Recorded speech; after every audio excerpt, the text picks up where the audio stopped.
State sentinel में आपका स्वागत। मैं हूं रविंद्र सिंह।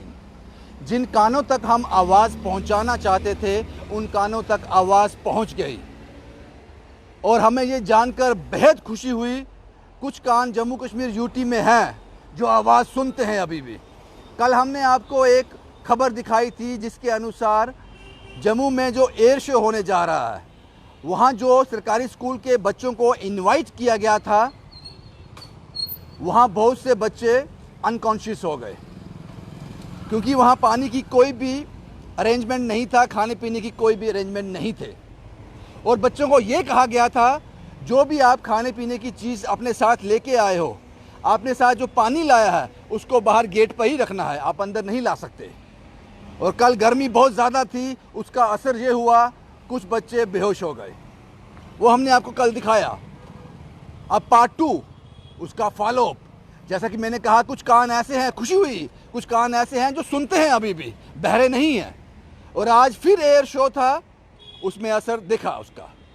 आज बच्चों को पानी भी मिला, वो सब कुछ मिला और इसके जो ये पॉसिबल हो पाया वो इन शख्स की वजह से हो पाया क्योंकि ये सब इन्होंने नोटिस किया। आरटीआई एक्टिविस्ट बलविंदर साहब, सब इनकी वजह से हुआ। सर मुबारक है आपको कि हमने कल जो एक वीडियो जिस मकसद से बनाया था वो मकसद पूरा हो गया। क्या चेंजेस हुए उस वीडियो के बाद?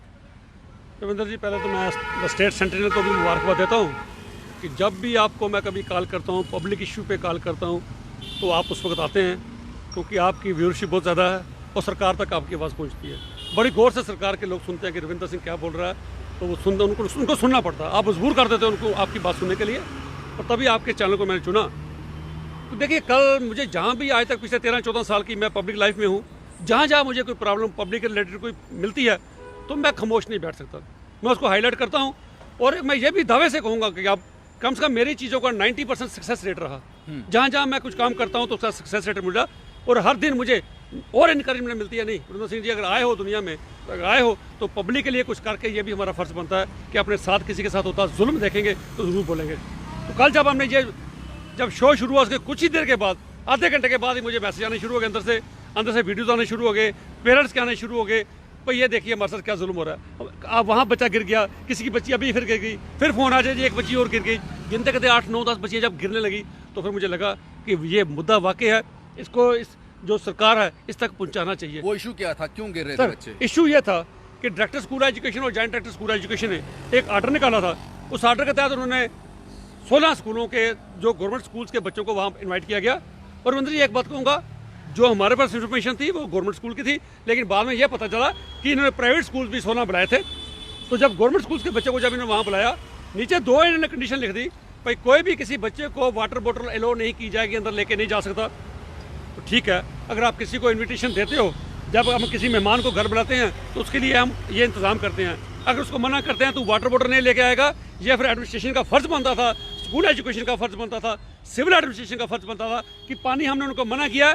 इस टेम्परेचर में बच्चों को पानी चाहिए, हर 1-1.5 घंटे के बाद बच्चों को पानी की प्यास लगती है, तो उसका अरेंज कीजिए, लेकिन उन्होंने नहीं किया। तो रविंद्र जी, जब कब हमने ये आवाज़ उठाई, और दूसरा ये भी था कि उनको ईटेबल्स भी लोड नहीं किए गए, तो ईटेबल्स उसके बाद स्कूल एजुकेशन ने डायरेक्टर ने ये लिखा था हर प्रिंसिपल को कि आपके पास स्कूल्स के कुछ कल्चरल फंड्स हैं, कुछ सोशल कुछ ऐसे फंड्स हैं, उनमें से आप ट्रांसपोर्ट का भी अरेंज करोगे और बच्चों की रिफ्रेशमेंट का भी करोगे। पर एक मैं दुख के साथ कहूँगा कि यहाँ तो स्कूल के साथ हो सकता है उनकी प्रॉब्लम हो, उनके पास फाइनेंशियल क्राइसिस हो, उनके पास फंड्स ही ना हो, उन्होंने किसी भी बच्चे को रिफ्रेशमेंट नहीं मिली। ये भी बड़ी दुख समाचार था। तो आज रात को स्टोरी चलने के बाद 8 बजे रविंद्र जी आपने जब इसको लाइव किया, 10 बजे के बाद मुझे अफसर, सीनियर अफसर्स, हमारे KS अफसर्स और बाकी सीनियर अफसर्स के फ़ोन आने शुरू हो गए कि उन्हें यह कहा, रविंद्र जी आपने स्टोरी तो की है लेकिन आपने इसमें एक गलती की है, आपने हमारा नाम भी बीच में लिया है, हमारा इसमें रोल नहीं था, हमारा सिर्फ इसमें यह पार्ट था कि हमने अवेयरनेस किया है, लोगों की पब्लिक डिमांड में ये चीज़ रखनी थी कि जम्मू में एक मेगा एयर शो होने जा रहा है, तो आप लोग इसके देखने के लिए अब इसे देखने के लिए आए। लेकिन जो इन्विटेशन, फॉर्मल इन्विटेशन दिया गया था वो डायरेक्टर स्कूल एजुकेशन की तरफ से दिया गया था और सिविल एडमिनिस्ट्रेशन की मिलकर। तो मुझे लगा ठीक, भाई ये जो कहना है इसमें बात में दम है कि इनका सिर्फ इनकी जो उनके साथ कोऑर्डिनेशन यहीं तक थी, पर जगह जगह इसका प्रचार करना शौक है। ओपनली कहते हैं ये आपको जो है कि टूरिज्म का इसमें कोई रोल नहीं था, उन्होंने सिर्फ टूरिज्म का awareness के लिए। इसमें कोई रोल नहीं था। टूरिज्म की कोलैबोरेशन उन तक, एयरफोर्स तक इतनी सीमित थी कि लोग पब्लिक डोमेन में ये चीज़ रखें कि जम्मू में एक पहला ऐसा शो होने जा रहा है। आज क्या चेंज हुआ उसके और बाद? जो चेंजेस हुई, आज जब मुझे पता चला सुबह जो चेंजेस हुई, आज फिर सुबह ऐसा नहीं होता। चेंज हुई, ये रात को ही चेंज होगी। 8 बजे स्टोरी चली, 10:30 पौने 11 तक ये चेंज हो गई, क्योंकि ये स्टोरी स्कूल एजुकेशन तक गई, डायरेक्टर साहब तक गई, जॉइंट डायरेक्टर तक गई, सिविल एडमिनिस्ट्रेशन तक गई, एयरफोर्स के पीआरओ तक गई और बड़े सारे अफसरों के पास गई और उनको अपनी गलती का एहसास हुआ। मैं यह भी धन्यवाद करता हूँ कि आपको अपनी गलती का एहसास तो हुआ, क्योंकि आपकी बात भी गौर से सुनते हैं चैनल की, और मेरे भी एज एन एक्टिविस्ट समझते हैं भाई जब ये बात लेके आता पब्लिक डोमेन में, झूठ नहीं मारता, डॉक्यूमेंट्री एविडेंसेस के साथ बात करता है, तो उस बात का असर हुआ। आज इन्होंने रात को पौने 11, 10:30, 12 बजे के करीब हर सीईओ ने अब कंसर्न उसके जो स्कूल्स के अंडर पढ़ते हैं तो उनको प्रिंसिपल को ये मैसेज कर दिया भाई ये आज बच्चों, कल आप बच्चों को, एक तो ये कहा भाई कल उन्होंने कहा था 100 बच्चा, ये स्कूल 16 स्कूल हैं, 1600 बच्चे आएंगे, हर स्कूल 100 बच्चा लेके आएगा। तो कल रविंद्र जी 100 बच्चा हर स्कूल का गया, उनको 6-6, 7-7 मेडल ऑर्डर करनी पड़ी और 10-10, 12-12 टीचर साथ गए, एक जमघट इकट्ठा हो गया, आगे अरेंजमेंट नहीं था। आज उनको लिमिटेड कर दिया गया, आज स्कूल वाले 28-30 बच्चे लेकर गए और एक ही टीचर से काम चल गया। तो आज वहाँ पैनिक की सिचुएशन नहीं थी, बच्चों को प्रिंसिपल ने एक बोतल पानी की दे दी, अलो किया भाई ये लीजिए पानी ठंडा, आप इसको लेकर साथ जाइए। और ये भी कि जिन बच्चों ने अपने हाथ में कोई ईटेबल्स पकड़े थे, कोई बिस्कुट ले गया था, कोई चिप्स ले गया था, उसको भी मना नहीं किया गया, ऑफिशियली अनाउंस नहीं किया था, लेकिन जिस बच्चे के हाथ में कोई चीज़ थी खाने की उसको मना नहीं किया गया। सो ये बहुत बड़ा मैं समझता हूँ खुशी की बात है।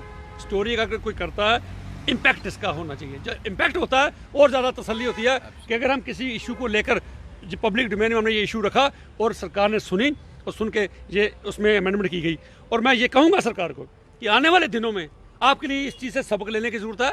आइंदा कोई प्रोग्राम ऐसा करो, हर चीज़ का ध्यान रखिए।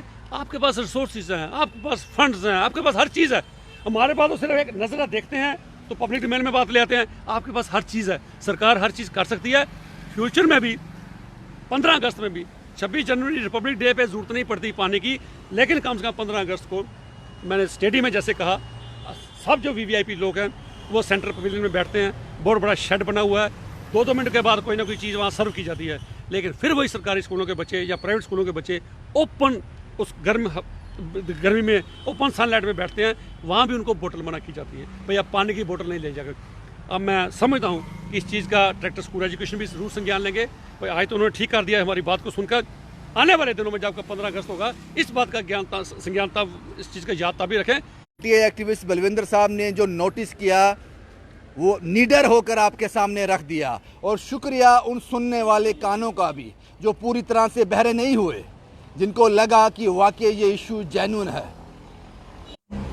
एक चीज़ और ऐड करना चाहूँगा, जिन पेरेंट्स ने बलविंदर साहब को फ़ोन किया, अपनी दास्तान सुनाई, वो कभी भी इस आवाज़ को नहीं उठा सकते थे। अगर वो इसको आवाज़ को उठाते, ना उनकी सुनी जाती और शायद उन बच्चों को नोटिस भी किया जाता कि आपके पेरेंट ने आवाज़ उठाई थी, शायद उनसे एक रंजिश का माहौल रहता। कुछ कहना चाहते हैं बलविंदर साहब? सबमिशन ये करना चाहूँगा कि हम अपने अफसर्स को, कि मेरा मकसद कभी भी ये नहीं रहा कि मैं किसी डिपार्टमेंट की इमेज को ख़राब करना चाहता हूँ, किसी इंडिविजुअल किसी इमेज की अफसर की इमेज ख़राब करना चाहता हूँ। हाँ, जहाँ जहाँ सरकार की तरफ से, कोई डिपार्टमेंट की तरफ से कोई कोताहियाँ देखता हूँ, उसको हाईलाइट करना मैं समझता हूँ एक अवेयर सिटीजन का काम है। मैं किसी के पर्सनल कोई स्कूल डायरेक्टर स्कूल एजुकेशन हो या डायरेक्टर टूरिज्म का हो या एयरफोर्स वाली अथॉरिटी हो, सिविल एडमिनिस्ट्रेशन का हो, मेरा मकसद कभी भी उनके साथ कोई कन्फ्रंटेशन करना नहीं, उनको उनकी कमजोरियाँ उजागर करके बतानी है। और ये बताने से, क्योंकि मुझे पता चलता है जब हमने कोई कमजोरी बताई उस चीज़ का समाधान निकला, बात को सुना गया। पर्सनल किसी के साथ मेरा कोई ऐसा नहीं है, किसी डिपार्टमेंट के साथ नहीं, किसी अफसर के साथ नहीं। बिल्कुल बलविंदर साहब, बहुत बहुत शुक्रिया। इम्पैक्ट हुआ, इसीलिए मैंने कैप्शन में लिखा है फॉलो अप। शुक्रिया आप सब लोगों का। और जो भी आपने अमेंड किया है आज, कल से लेकर आज तक जो अमेंड किया है, इसको कंटिन्यू रखना, क्योंकि अभी भी, आज के बाद भी हम और बलविंदर साहब हर उस चीज़ पर नज़र रखेंगे जिसको हाईलाइट करना ज़रूरी है, हमारी ड्यूटी है। शुभम कुमार के साथ Ravindra Singh, the state sentinel के लिए।